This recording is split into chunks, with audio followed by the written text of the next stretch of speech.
The one must die. And I'm gonna do it.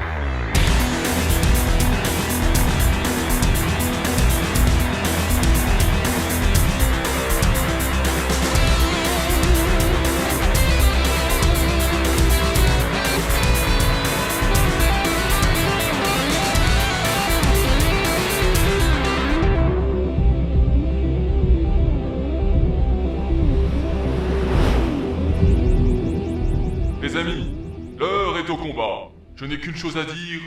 Écrasez l'ennemi, et n'ayez aucune pitié. Ils n'en auront aucune. C'est enfin le jour pour notre liberté à tous. Depuis toujours, Savitri fait des maquettes. Depuis qu'il est né. Il a commencé par les Lego. Quand tu vas chez lui, il te montre un tas de maquettes, souvent pour des films qu'il n'a jamais eu le temps de réaliser.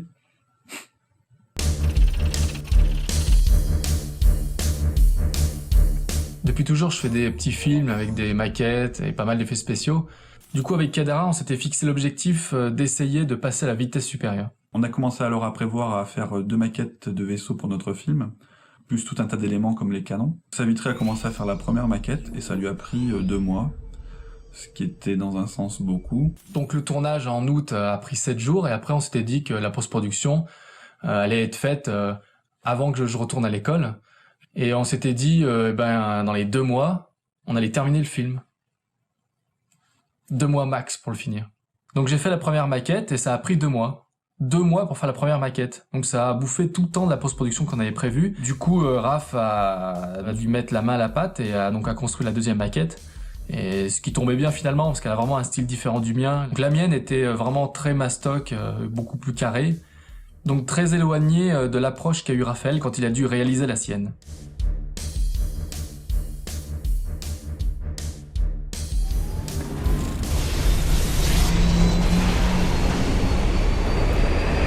Donc comment on fait une maquette? C'est simple. Déjà on va aux poubelles du coin récupérer tout un tas de détritus. On jette tout en l'air, on voit comment ça retombe, on colle vite. Et après une petite couche de peinture et c'est bon. La magie de la peinture, c'est que ça homogénéise tout. Au début ça ressemble à rien, c'est vraiment un tas de détritus. Après ça devient une œuvre contemporaine hautement chef-d'œuvresque.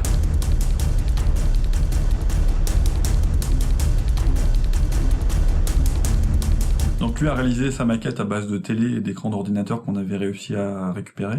Donc on a commencé à visser des caissons d'ordi et de télé sur une barre de bois. Et voilà, c'était la maquette quoi. Putain là ça me donne vraiment rien là. Ça dit rien du tout. J'ai un amas de... étiquettes. Moi, chez moi, j'avais réussi à récupérer toute une série de vieux casques, de motos notamment. Donc la base avait un côté plus rond que le vaisseau de Savitri, plus propre d'ailleurs au film Matrix, où les vaisseaux ont une connotation plus insecte, des formes d'ailleurs qui peuvent faire penser à celles des virus. On a donc réalisé 2 maquettes totalement différentes, qui s'opposent dans le film, donc c'était intéressant par rapport à nous, les 2 réalisateurs du film, de pouvoir mettre à l'écran nos 2 personnalités.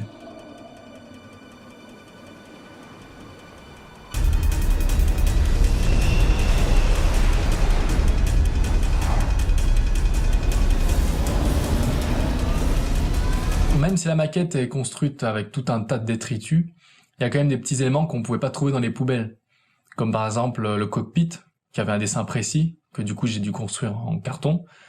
Donc il fallait faire aussi les réacteurs, des éléments très caractéristiques de l'univers de Matrix. Donc il a fallu les construire à la main.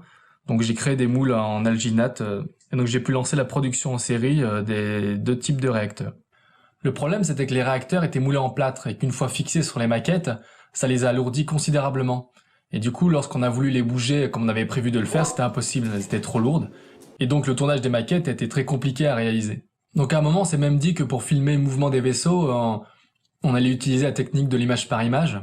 Mais c'était impossible à faire parce que ça allait prendre trop de temps, on allait mettre des années si on allait devoir faire tous les mouvements du vaisseau comme ça.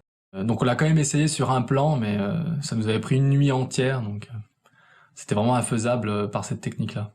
Comme les maquettes étaient imbougeables, toute l'astuce était donc de faire bouger la caméra autour des maquettes. Pour tourner autour, évidemment, on n'avait pas de travelling, on n'avait rien. Donc on avait essayé de créer tout un tas de systèmes. Je suis marionnettiste sur le film. Donc par exemple, quand on a fixé une échelle en dessous de la maquette, ce qui faisait point de pivot, Et donc moi je me mettais dans une brouette et Raphaël me poussait, ça permettait de tourner autour de la maquette et d'obtenir le mouvement qu'on voulait. Évidemment, il fallait aussi que les maquettes soient toujours sur le fond bleu. Et donc à un moment, on s'est dit, ça nous limite trop dans les mouvements qu'on veut faire. Et donc une fois qu'on s'est libéré de cette contrainte, on a pu faire encore plus de mouvements. On a alors construit une grue qui permettait une rotation d'à peu près 90 degrés, ce qui a permis de plus ample mouvement par rapport aux maquettes et du coup de les mettre vraiment en valeur dans leurs mouvements. On avait fait des animatiques en 3D et on savait précisément quel mouvement devaient avoir les maquettes. Et du coup, une fois qu'on savait ça, on a fait en sorte de bouger nos maquettes en fonction de ce qui était prévu dans l'animatique. Voilà. Descends, descends, descends. Tu restes un petit peu de face, descends, descends maintenant. Beaucoup. Voilà. Et tu remontes de face. Voilà. Donc dans cette scène, c'est à peu près la même technique que Ratrix, la 3D et la réalité mélangée, qui donne un réalisme qui nous intéresse. Et donc, les plans étaient induits par rapport à ce qu'on pouvait faire réellement. De ce fait, on n'a pas fait d'incroyables mouvements en 3D avec des mouvements de caméra improbables. En découle une réalisation plus posée qui nous convient plus parce que nous on aime bien quand c'est plus sobre, plus cadré. Donc il y a 2 maquettes de vaisseaux. Sur la Matrix, avec les réacteurs typiques qu'on peut connaître par rapport au film Matrix. Donc là il y a des canons. Ce qui est marrant, c'est que là c'est des boîtes d'œufs.